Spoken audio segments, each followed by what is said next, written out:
There we go. Can you guys hear me? Oh, wait a minute. Looks like you guys are muted. Yes. Okay, there. I can hear you, Mary. How are you? I'm good. I didn't expect to be visible. Well, we can make you invisible if you want, but I thought... I can make myself invisible by stopping the video anyway. No worries. Just trying to figure this out. I just switched over to the webinar piece of the Zoom platform, so it's a little bit wonky for me, learning the new ropes around it. Hi, Mary. Hi, Melanie. Yeah, are you coming to the event in June? Yes, I am. Awesome. I'm looking forward to it. Yeah, it's going to be a lot of fun. Melanie is going to be one of our featured podcasters there. Her show is Amplify Your Success. Oh, great.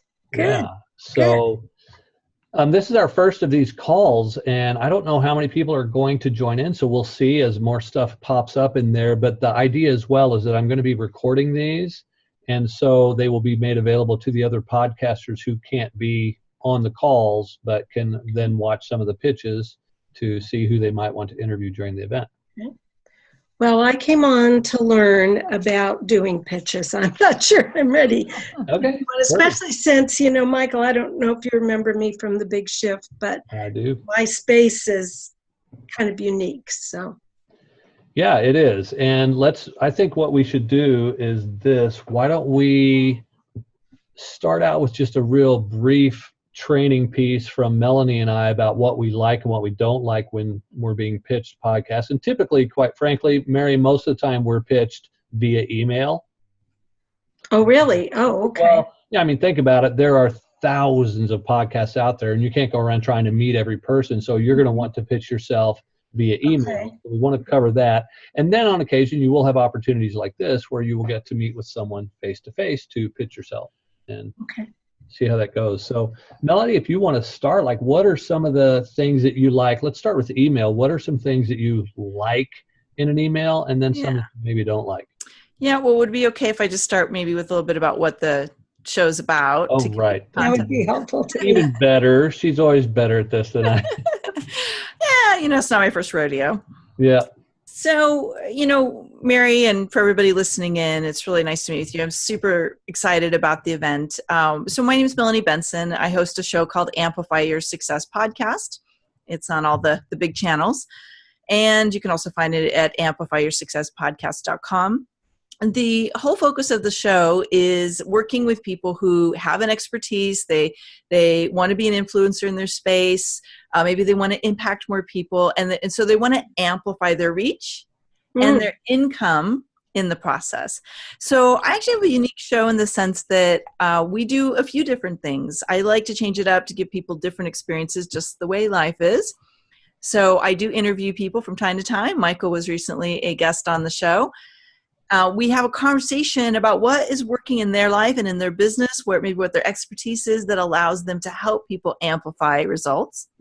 But then I also, from time to time, will spotlight clients and gift them a session to do a live Amplify session right on the air, so people get a firsthand experience of what that breakthrough might look like for them. And then I also do a lot of one-on-one segments where I just do a deep dive into a subject that has come up for myself or my clients. And so to answer Michael's question, I'm probably a little different than most people in the sense that I don't have a lot of people on my show that I don't know personally or I haven't worked with in some way, shape, or form. So what I'm looking for, what really gets my attention when somebody says, hey, I'd like to have so-and-so on your show, is that personal connection and that demonstration of value. And one way I tell people they can do that all the time is in my Facebook group. I have a Facebook group for the Amplify Your Success community. And when I see people sharing their messages, it gives me a sense of what they might share on the show that would be super valuable to the listeners. Okay. I am a fan of build value, build connection, and let that come through. So I am looking for unique things all over the board because every entrepreneur, coach, transformational mentor I know that I serve, we all are human beings. So we're dealing with all kinds of stuff. So I don't limit it to business. I've had people come on that talk about health, that we talk about energy, we talk about working out, we talk about time management, we talk about spirituality in business. So we talk about a lot of different kinds of things. So that's what I'm looking for. And then maybe, Michael, later we can also share some of the don'ts. Yeah, Don't sure. do these things. It Yeah. will get the delete button really fast. Right. Yeah, well, thank you, Melanie. That's excellent. Sure. And Mary, I know we talked a little bit about my show, but now I have multiple shows. And as a matter of fact, something that has evolved since I met you at Bill Barron's event is that Melanie and I are now co-hosting a new show that we just are launching called Something to Wine About. That's W-I-N-E, because we both love wine. And so it's just a passion project of ours. So a whole different step.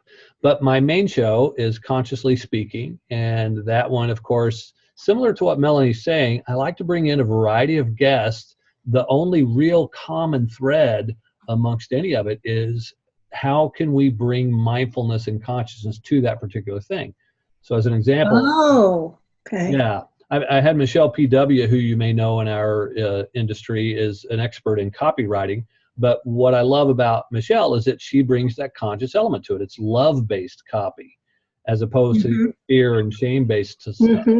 So it could be business-related, and then I go all the way to the other extreme where it's totally woo-woo, and I'll bring in people who commune with the angels and have they do astral projections and all kinds of different stuff too. So it's really, as long as it has something to do with just our expansion of our mind and awareness, and I'm all over it then. Wow. And I get pitched a ton via email. Now that the show has been around for 3 years and has grown, it's like I'm constantly getting people wanting to be in my show. And I can tell you that the best things that I like about a pitch are, one, of course, is that they have some value to give to the audience. But if they've listened to a show already, they'll have an idea of what that value might be. And I think it's so important because I get pitched by people who talk about, I'm going to tell them how to create a funnel and do this. And I'm like, no, you haven't listened to my show. It's not a business show. So it's important that they've listened. And I can tell that when they pitch to me. And it's especially cool if they say, and that episode you did with so-and-so was really great. And they can cite a little bit from it that I realized they actually did listen to it. That's always a plus. Okay. And then here's the big yes factor for me. And Melanie, you let me know if this is an important piece for you or not too. But,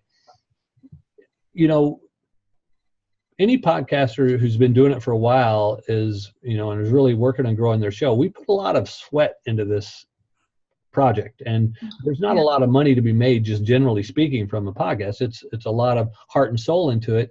And a lot of times people come to be on a show, they really just want to jump on our platform that we've put all this work into building, and they just want to take advantage of that without reciprocating in any way.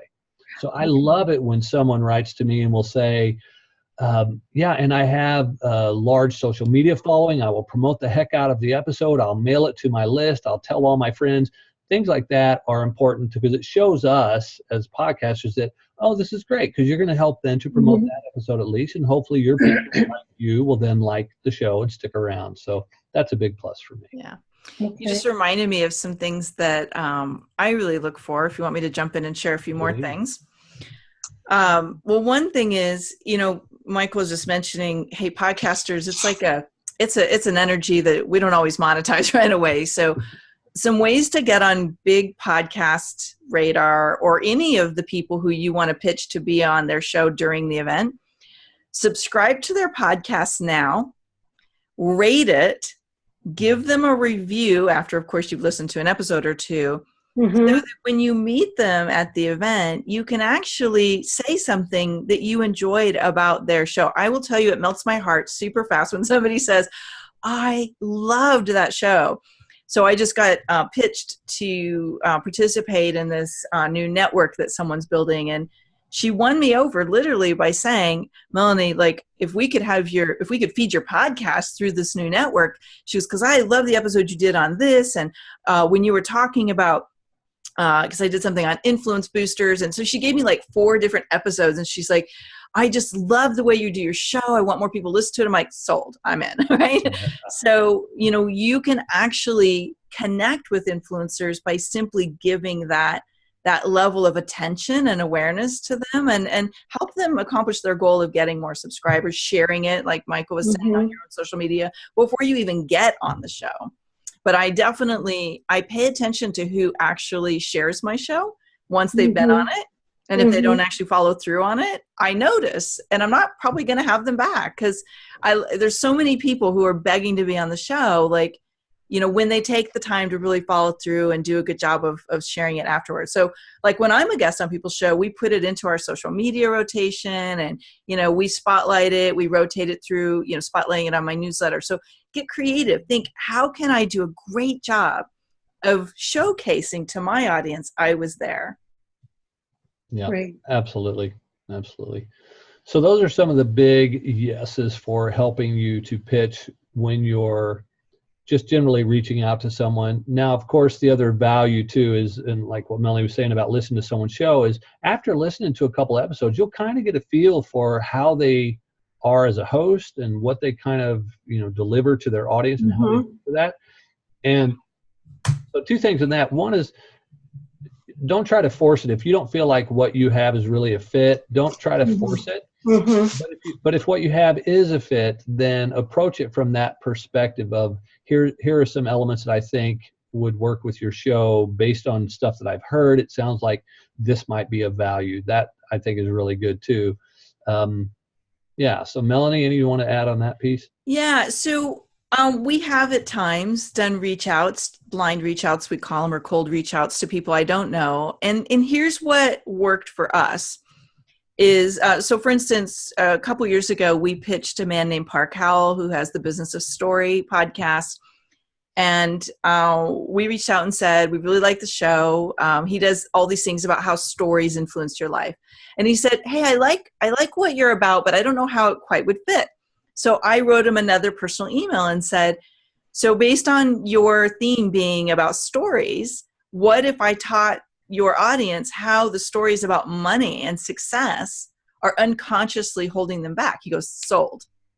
There you So go. give specific examples of how what you do could actually give value to their audience. And actually, it's become a very fruitful thing. He actually ended up hiring me. He's like had me come back to do several things. He's now got a magazine. So just taking those few minutes to really personalize, so even if you don't know them, help them know how they can use you. It'll go so far. Yeah, absolutely. Okay. All right. Shall we list off a couple of our pet peeves? Sure. Do you want to go first or you want me to? All right, I'll go first. So, yeah, and these are some things that just kind of can be irksome and make you just want to, like, you know, it's like Melanie said, it's hit delete. And that is someone who, I've gotten emails where they go on and on and on about themselves and don't even mention, sometimes barely, the name of my show. Like, it's just you could tell it's just a shotgun blast. They're sending thousands of these out to every podcast. Those get an automatic delete button. Okay. Another thing that I think it's a no-no when you're sending stuff out about this, and I'm curious how you feel on this one, Melanie, but when I get someone who's telling me about how good they are at being interviewed, and then they say, and here's a list of all the podcasts I've been on this year, and they've got like 40 or 50 of them, I'm less apt to bring them on my show because their audience is probably tired of hearing them on every other podcast out there. And so it's not going to draw a lot. I mean, unless that person has really got some super value for my tribe, it's certainly not going to get any of their listeners to come over and check out my show. And if they're on that many podcasts, they're probably not promoting them very well either. So like what Melanie was saying about, we know when someone promotes our episode we've had them on, they're probably not going to promote if they're on 100 podcasts or more. That's a pet peeve for me. Yeah, that's good. That's a good one. So I have a new pet peeve, and it has to do with social media pitches. Someone's teaching this. I don't know who it is, but it's really, really bad. So I'm getting a whole bunch of LinkedIn and Facebook messages now saying, interview me in all caps, and you should have me on your show, and here's why. Oh, we're not even connected yet, and they're messaging me like that. So they're automatic deletes. I don't even connect with them. This has been on LinkedIn. I'm starting to get them on Facebook. Wow. So Yeah, so that's really a big pet peeve. I think the other one is the template that, they're just sending to everybody. And I'm thinking, this isn't even like in the remote radar of what I have on my show. So you obviously don't even listen to the show. Yeah. And sometimes I'll be kind enough to say, sorry, this isn't a good fit. Or I sometimes will say, look, I'm interested. I just don't see the connection yet. If you'd like to, make sure that you listen to some of the episodes and tell me how it's a fit, then I'm willing to hear it. But most of the time I just don't even bother because I'm busy and I don't have time to really follow up on all of them. Yeah. So I think and by the way, I will be the first to admit wholeheartedly, I have made a whole bunch of these mistakes. Like I made all the mistakes and I did it wrong a lot in the beginning. And I was so fortunate that a few people, saw through, my ignorance and brought me on anyway. Steve Olsher, where Michael and I reconnected recently, he had me on his show and we honestly did a cold pitch to him. And I didn't even know if he would remember me. So luckily they did. And so, yeah, you just do your homework and really get to know the host and what they're about and make it personal. Yeah, I think you nailed it there. Make it personal. And this is, this kind of almost goes without saying, but I have to say it because this was just the most absurd email. Make it personal without lying about stuff. Yeah. So I had someone send an email and they said, I loved the episode where you interviewed, who was it? Timothy Leary. And Timothy Leary's dead.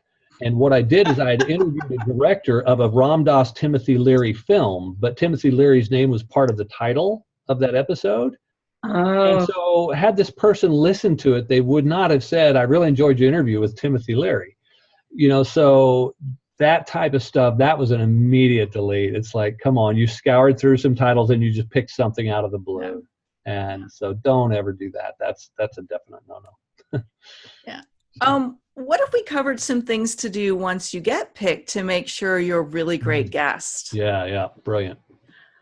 So again, this kind of goes in my pet peeve list, but I think that we have to be the best guest possible and not make the host work way too hard. Mm-hmm. So have all your materials prepared, like have a little blurb about your talk that you think would be a good fit, have a bio, have your picture handy.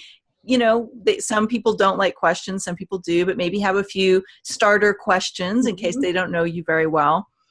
But one of the things that, and I'll just take a page from our friend Nicole Holland, she's brilliant at this. I use PDFs, like we have PDFs already pre-done with all that stuff, but she actually just puts it on a Google document. And that way she can update it as she wants to, and she just sends you to a Google document with a whole bunch of good information about her. But just being prepared, do not make your host chase you down for information. It is so annoying. For people like me, I will never have someone back if I have to chase them down. And, don't be too difficult. Like, we're busy. We've got a lot going on. I have a couple of really famous friends I've been trying to have on my show, and they're making it so difficult. I'm like, yeah, we're just not doing this. Yeah. So just be easy to work with, be prepared, be organized. And it really goes a long way to have people want to bring you back over and over again.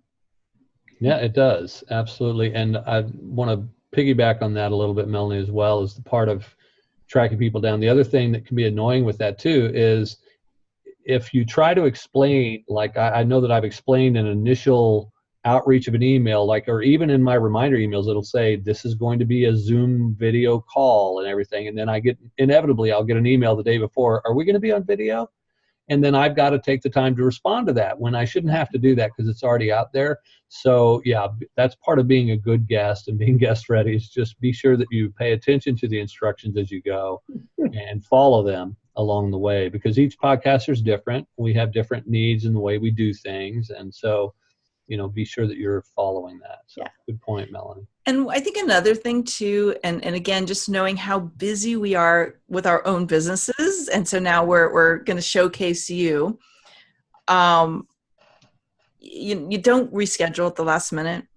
Oh boy. Yeah. It's leaves holes for people. I mean, obviously when we get sick, you can't plan for that, but,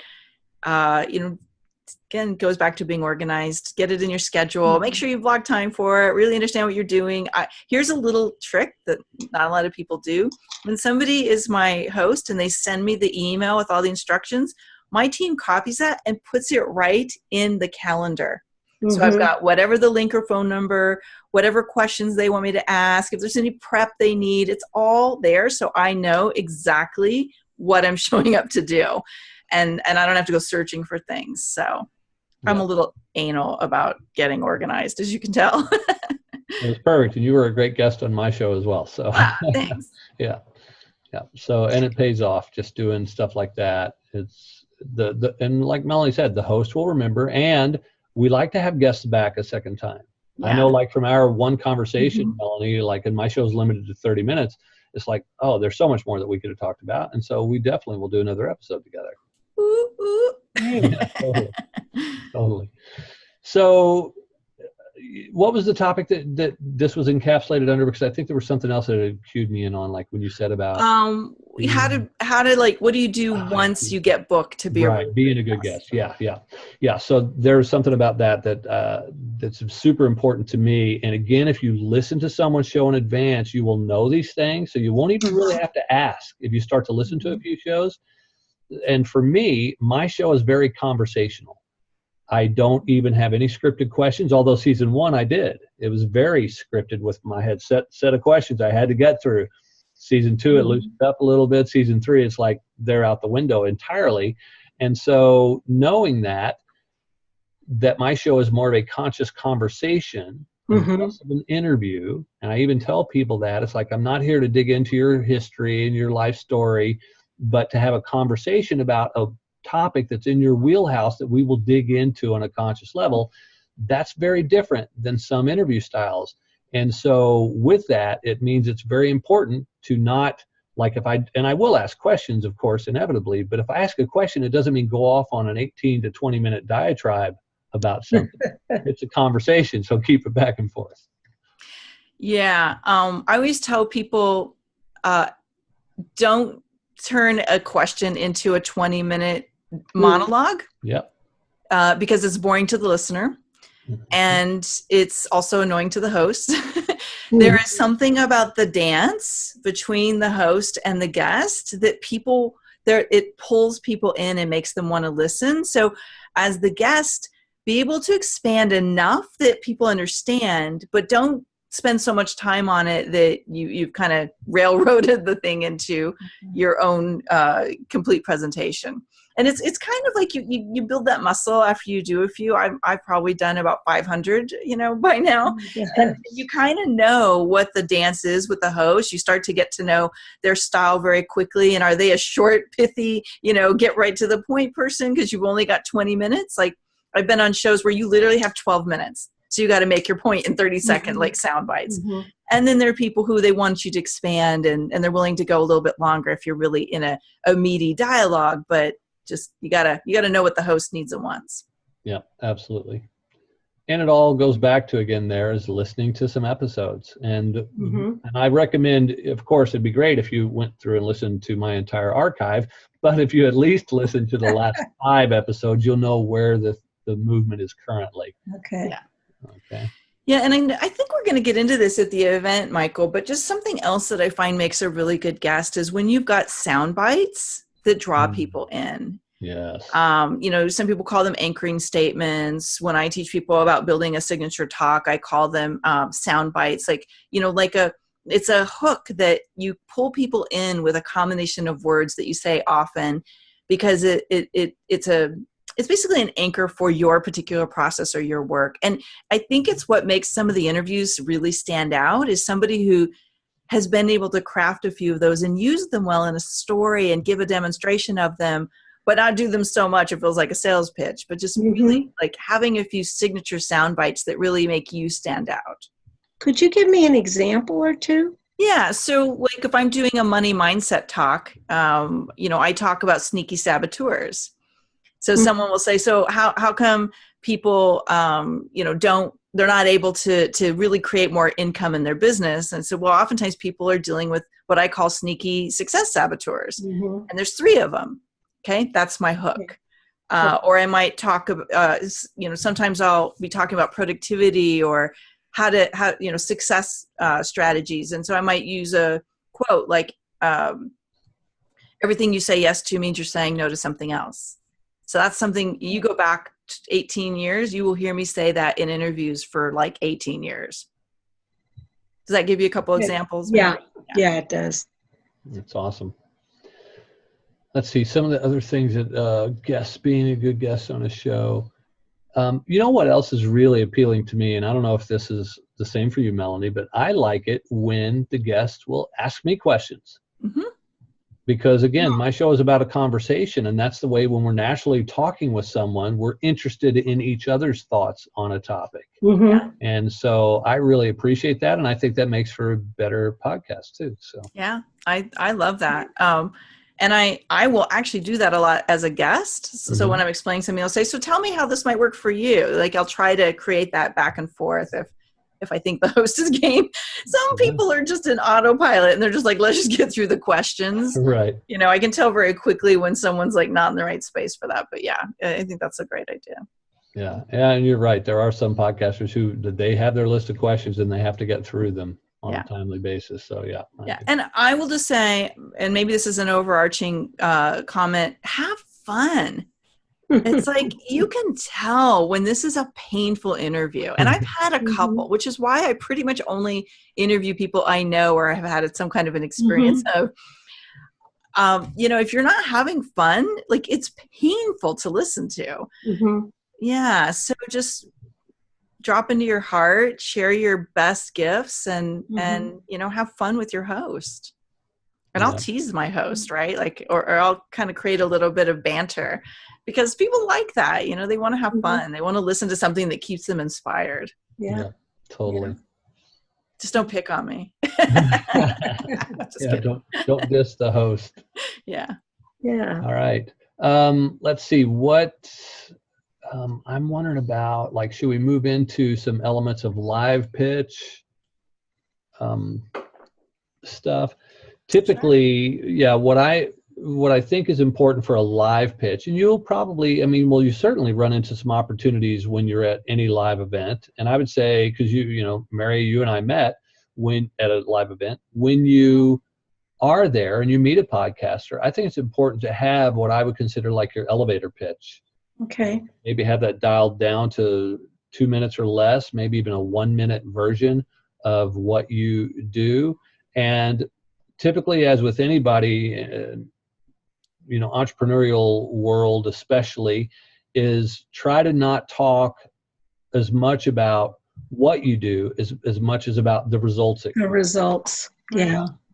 So I think that's important when you're giving your pitch is like, imagine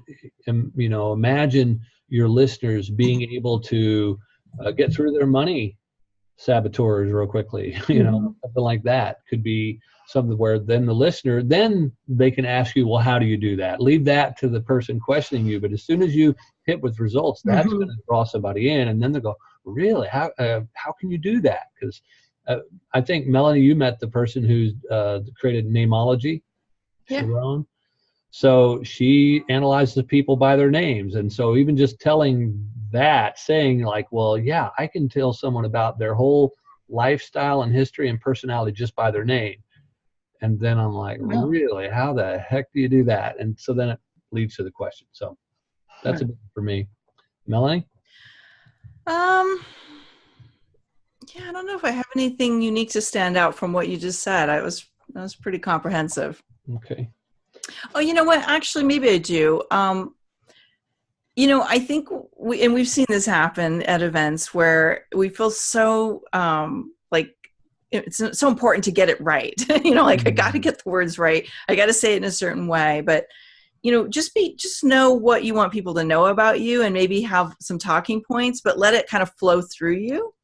I think that's a better live pitch than I have to rehearse this set of words and get them exactly right. Okay. And so there's something really powerful about being in your power when you're communicating in a live environment. people get the essence of you, and that's always more important than the specific words you choose. So I will always gravitate towards somebody being in their confidence and sharing their message and feeling that confidence come out of them than when they're like, I'm nervous, I'm trying to get the words right. And then you get in your head and you lose your train of thought, and then it's like all over the place. And so I just say, get a sense of what you want to say, but let it flow through you from your confidence and your power rather than I got to memorize these words and get it right. Yeah, good point. And along those lines as well is, if at all possible, and I know that may not be the case if you just meet somebody on the fly at an event and you don't know their show, but if you can at least, I would always start with a question about their show, a little bit to get a feel for, like, who is your audience? Yeah. And that can help you then to shape your pitch and be ready to pivot. So a lot of times when I'm being pitched live, someone will start telling me about their stuff, and I'll ask them to pause. I'll say, well, wait a minute, where's the conscious element here? How can we tie this in? And as a matter of fact, I had an interview today. I do interviews on Wednesdays, and my first one of the morning, we actually canceled because as I was chatting with her more, she was someone I had met at Steve Olsher's event who had pitched there. And I think what I did is I put a note in her card to say, contact me to let's see if there is a possibility. And I think what happened is she just booked the thing. And as we talked about it, I'm like, I don't see the conscious element here. And her thing is, she's a physiotherapist, which it's not that there's anything, I mean, that's a great field, but she didn't do any work around the mental side of our physiotherapy or physiology stuff. So it just wasn't a fit. And so frequently I will ask people while they're pitching me, I'm like, okay, what do you have that's in this realm so that you can tie it in? And so be ready to pivot, I think, is important for me. That's actually how I got on your show, Michael. That's right. Because somebody was introducing us, and I think you were going click, click, click, click, click. How does that go together? And then all of a sudden we're like, yeah. And then I sometimes will talk about spiral dynamics. You're like, sold. Yeah, that's right. I forgot about that. Yeah. But you bring up a good point on the pivot. I think the other thing is to recognize that when you're in that pitch, that may or may not be the time that you find that connection with the potential podcasters. But be willing to have conversations with the podcasters outside of those pitch moments, and don't let the initial yes or no be the only answer you receive, because you may find that in that private conversation or listening to them give another talk, or you hear an episode that you're like, that episode would be perfect. And you can't get that across in 2 minutes. So I always say, keep nurturing the relationships, keep building the rapport. If it's meant to be, you will find that opening, at a later date. But, events we've been at, Michael can attest to this, 90% of the bookings and the deals that get put together have nothing to do with what's said in those 2-minute pitches. It has everything to do with the connection and the conversation that happens, during breaks or private conversations. Yeah. And the truth is, as a podcast host, if you really like someone, you'll stretch your normal boundaries of who you might have on your show just to have them on your show. Totally. So I'm doing one of those right now. It's one of the great things about being a podcaster. It's a very independent medium. It's, you get to call it. Yeah. So it's pretty cool. And maybe I can just give a plug really quick, Michael, for your lunches that you're putting together. Do I remember correctly that there's some VIP lunches or some kind of place where people are going to be connecting with your podcasters and your guest speakers and stuff? Yeah. So there'll be 3 VIP lunches and then also 2 VIP dinners. And I think, Mary, I believe you signed up for the first. I signed up for the premium. I think that's whatever you called it, first class. Yeah, first class. So that had 3 tiers. So I was like, I couldn't do VIP and non-VIP. I needed a third tier. Or something like airlines. But I just want to say, for everybody listening later, it's like investing in those lunches is a great way to make sure you're getting FaceTime with people who you may not get your point across in that pitch, or it may not be the perfect fit. And so you want to have that really custom conversation. Those lunches are priceless. You may be investing, $300 or $400 more, but that could turn into thousands of dollars of sales when you get on some of those right podcasts. Right.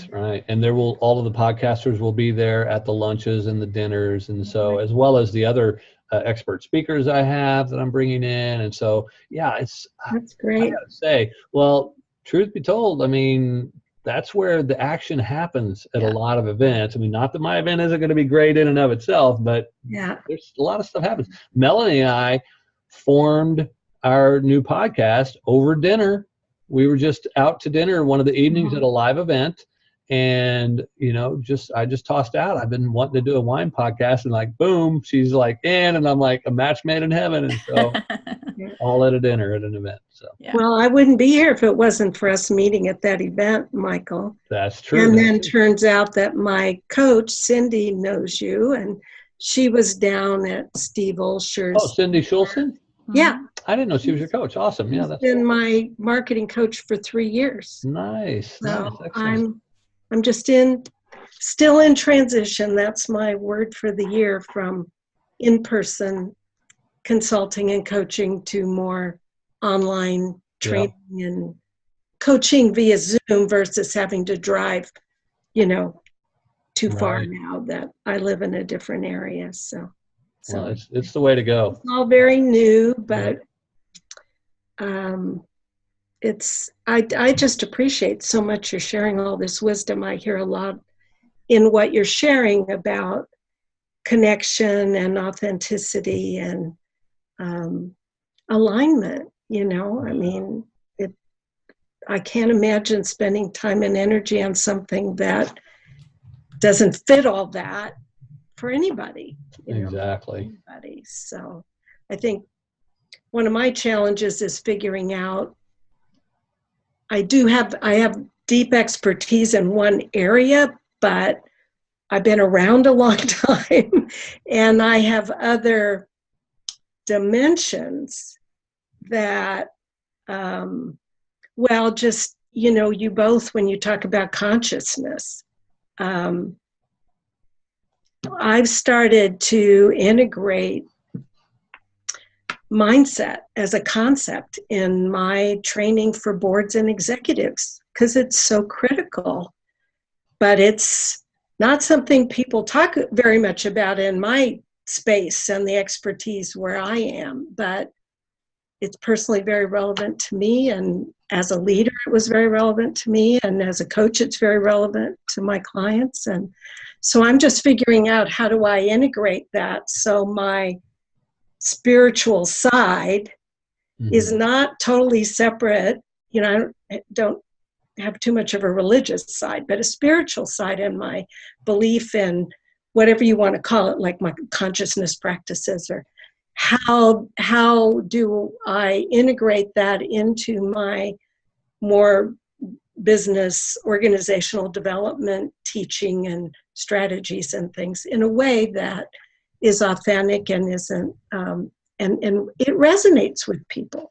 But it's it can be a little scary standing up in front of a board of directors, with 15 business people looking at you, or other people, and starting to talk about mindset and, focus and what your intention is, and telling people it works. Yeah. Anyway, that's getting off on something else, but. Oh, I'm assuming you're going to talk about some of that at the event, Michael.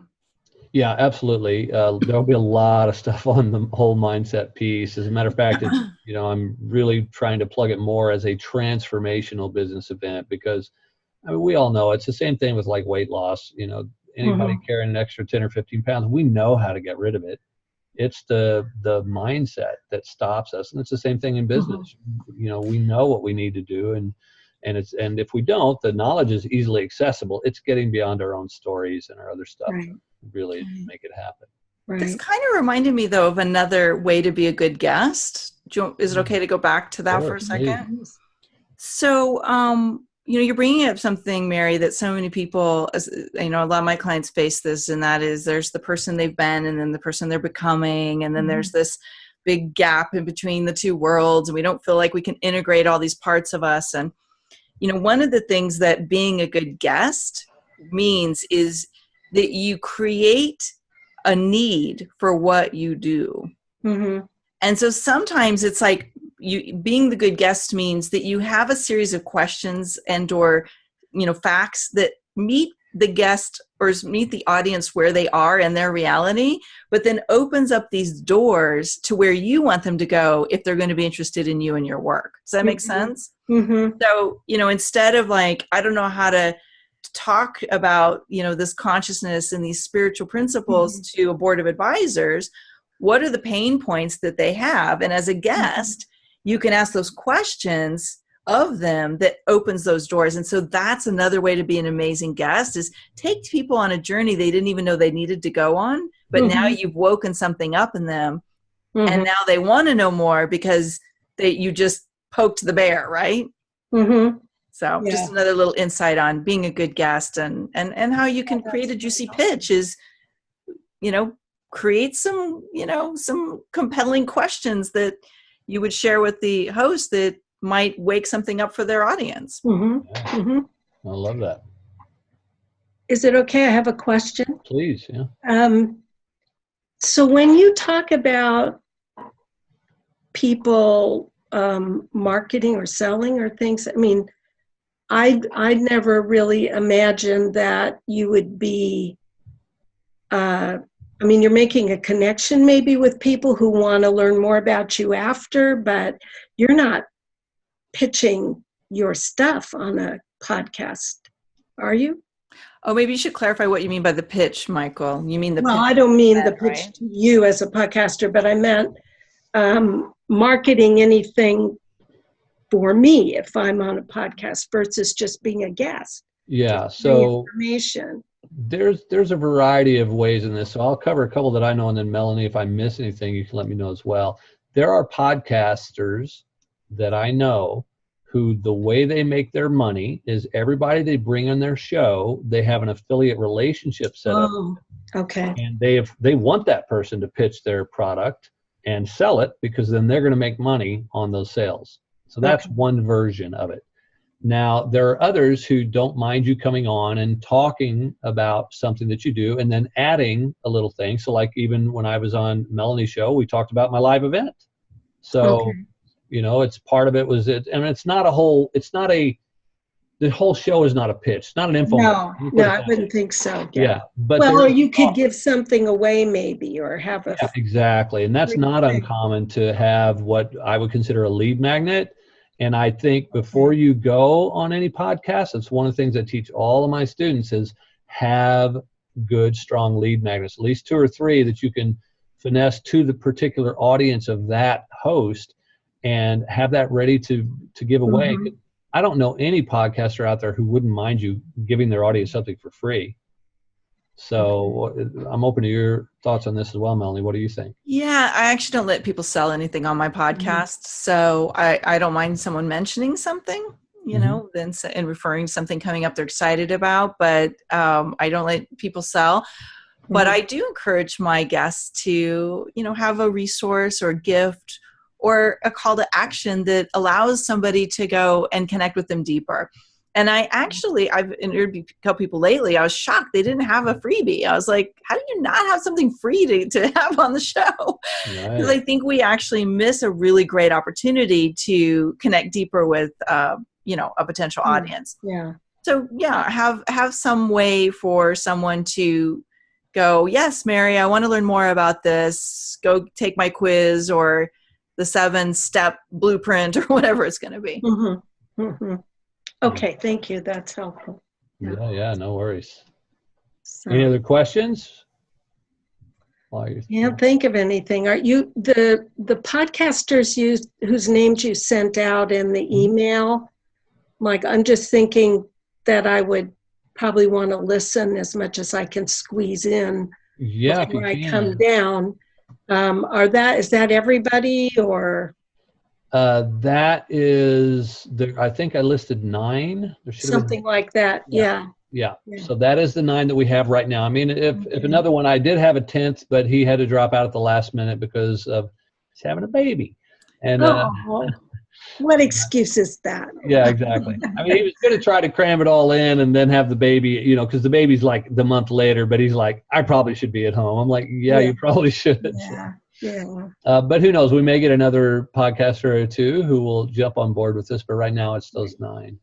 And did you send out the names of everybody's podcasts? Is that part of what you sent out? I think it was on the same list, wasn't it? I had I don't think I got that email, so I wasn't sure. Oh, okay.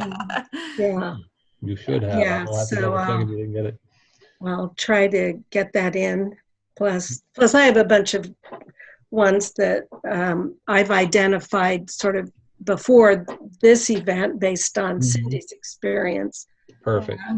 Yes, so I've identified that I want to be listening to that are more, they're in the nonprofit space. That's really my expertise. Melanie is in nonprofit leadership and boards and things. So, okay. So I'm looking for that, but all these other sort of dimensions also resonate with me. Yeah. So, interesting. Yeah. Just something coming up for me as everyone preparing for the event is listening in. What if you set an intention for, the best possible outcome you could create by being there, right? Like, is it getting booked on 5 shows? Is it getting booked on 10 shows? Is it getting clarity on, the best signature talk? Like, what would be the most meaningful thing? And then as you go in, a great conversation to have that would open up possibility with these different podcast hosts is like, so, I have an intention for being here. Do you? Like, share thing. What would be a great outcome for you here? It's a great way to get into conversation that opens up a new possibility for, so tell me, what do you do, Mary? It's like, so it's a really casual, very caring way to get into conversation with those podcast hosts that may feel a little awkward at first. Like, how do I stir up a conversation and see if there's a common fit here? Right. It's a great point. Yeah, absolutely. All right. I'm trying to think if there's anything else that would be important for the pitch, because I know Mary, I'm imagining you'll be on one of the next calls because we're doing 3 more of these that you would want to pitch at some point. So I'm wondering if there's any other tips. Maybe I'm still. Maybe? Well, it'd be good practice. If nothing else, what do you got to lose? Yeah. And I'm trying to think. It's not about being perfect. It's about practice. Yeah, that's right. Exactly. It's about intention. I'm looking at, because your event is broader than just podcast. Oh yeah, totally. This is just like one small section of it, but it's going to be a fun one because we'll have the recording booths there, and so that'll make it give a little pizzazz to it. Yeah. So, well, I'll have to think about that. Yeah. I think another thing that's important in the pitch is, especially if it's a face-to-face, is to just kind of like expounding upon what Melanie said about being yourself and not trying to be perfect. Also, I found that some people, when they pitch, they tend to, because they get in that delivery mode, it's like their mouth is engaged, but their ears have shut off. And so be sure to listen intently to the feedback you get so that you can pivot properly, because I've heard other, being, an icon down at New Media Summit a couple times now, I've heard people give feedback on the pitch, and then the person who's pitching obviously not hear that and keep going down a wrong path. And if they just made that little spot, if you'd really listened to what was said and then answered that, you probably could have gotten booked. So that'd be the other thing, is just be sure to listen intently. And if you don't understand fully, this is weird as I'm doing this, I'm remembering this was back in the same thing when I used to audition as an actor, my first profession, that when you get feedback, to really listen to that. And if you don't understand the feedback, to ask. Yeah. And then so that you fully get it, and then go, oh, I see what you want here, and then deliver. Yeah. So. And I'm just wondering, Mary, if it would be helpful if you had a little formula for putting together a practice pitch. Oh, definitely. Yeah. That would be very helpful. So what if the formula was something like this? Maybe you started with a question. Okay. And then, I'm Mary Highland, your name. And it could be something as simple as, if you've ever met someone who is on a board, I'm just kind of taking a swing here at what you've said, who, is maybe frustrated and overwhelmed all the time and comes across really disconnected. Well, I help leaders on boards be compassionate and connected in getting their point across, right? Like, I'm just making that up. And Sounds good. Yeah, so I'm pretty good at this. Yeah. And so, if I was a guest on your show, 3 things I could talk about that could really open up some new possibilities for your audience is how to lead with more compassion, how to connect with somebody who you feel is at war with you, and then maybe a third one. And so, here's my contact information or whatever you're asking to do, Michael. But that's maybe a very simple formula, but it's a way to get your point across in a very short. Here's who I am. Here's what I do. Here's 3 things I could talk about with your audience. Does that help, Michael? With the little? Oh, totally. Yeah. I love that formula. Yeah, that's great. Thank you. Yeah. So just just kind of outline it, but then you do it from your heart. Yeah. Entirely. That's very helpful. So while we have you here as well, Marion, we've got a few minutes left before our 5 o'clock spot. I'm wondering if you have any other questions about the event that maybe other people out there might be wondering about as well. Well, I'm going into it really open. These are all things when you say, your authority blueprint. I've been established as an authority in a geographic area in my niche, but my goal, of course, is that I need to broaden that and reach people who don't know me. Everything's been personal referrals and those kinds of things. So, that's, my story about how I became an expert, a recognized expert, but only within certain space. So, the theme you have here is I'm very interested in, and I've been working on it with Cindy, in a lot of areas, but is the combination of the things, the podcast, the speaking. I think you even have something about writing. Yep. So I guess how those things all relate in terms of how you envision the event. I looked at it as a fabulous opportunity to go one place and get 3 things at least instead of going to 3 different things, Right.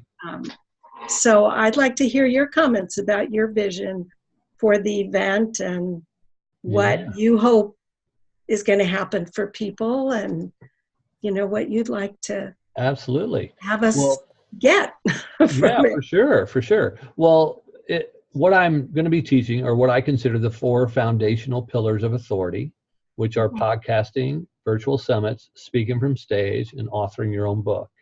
Okay. And in and of themselves, each individual part is just that. It's a part, and it can do only so much. But it's kind of like, a wheel with just the wheel doesn't do much. But if you add an axle and you add pedals and you add a seat and everything, now you've got a mode of transportation. You create a machine. And so what I'm teaching is how to interweave these 4 different pillars in a way that turns it into a machine that can actually get you somewhere quickly. And that's why I call it a blueprint, because it's not like just anybody can do any individual part, but how do you actually interweave these so that it creates this vehicle? And so that's my goal, is to set it up in a way that you really get that over the course of these 3 days, in addition to, the other value that we'll be bringing into the program. But that's the main gist and the promise of it, is that you'll have your own custom blueprint about how to make all of that happen so that you can go away and, get an action on it on your own. Great. That's even better than I imagined. Oh, good. Better than I imagined. Yeah. That's good to hear. Be great. Melanie, what are your thoughts? Because you're going to be participating as well and giving great value to the group. What are your thoughts of the program and the event? Well, I think on one level, it's just I want to help people have a great experience there. That's just always the way I like to be. I want to find people who might be a good fit to get showcased on my Amplify Your Success podcast. And I'm just open to whatever else might unfold. I know we're exploring some other things as well, so you never know. We may be there in multiple capacities. We'll see. That's right. Great. Cool. Good. So if you don't have any other questions, I think we can go ahead and start to do our wrap up for today. I will say to anybody who does catch this as a recording, not, obviously not being here live, but we're going to be doing 3 more of these. It'll be a variety of different podcasters depending on their availability, but the idea is that each one will be recorded and made available to you, and you will also know that these will be listened to or watched by the other podcasters who even aren't here, so that they can kind of see who's going to be at the event, and so that they can have an opportunity to go, ooh, I like that person. I think I'd like to interview them while I'm there. Okay. Because our main goal of this whole piece is that, quite frankly, I'm trying to cram a lot, in case you couldn't tell. I'm trying to cram a lot.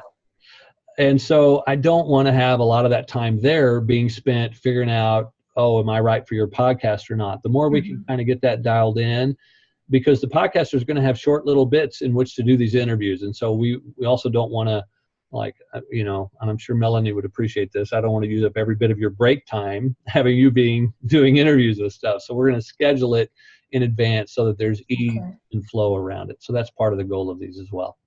Okay. Right. Good. Cool. Well, I'll go do a lot of listening and learning.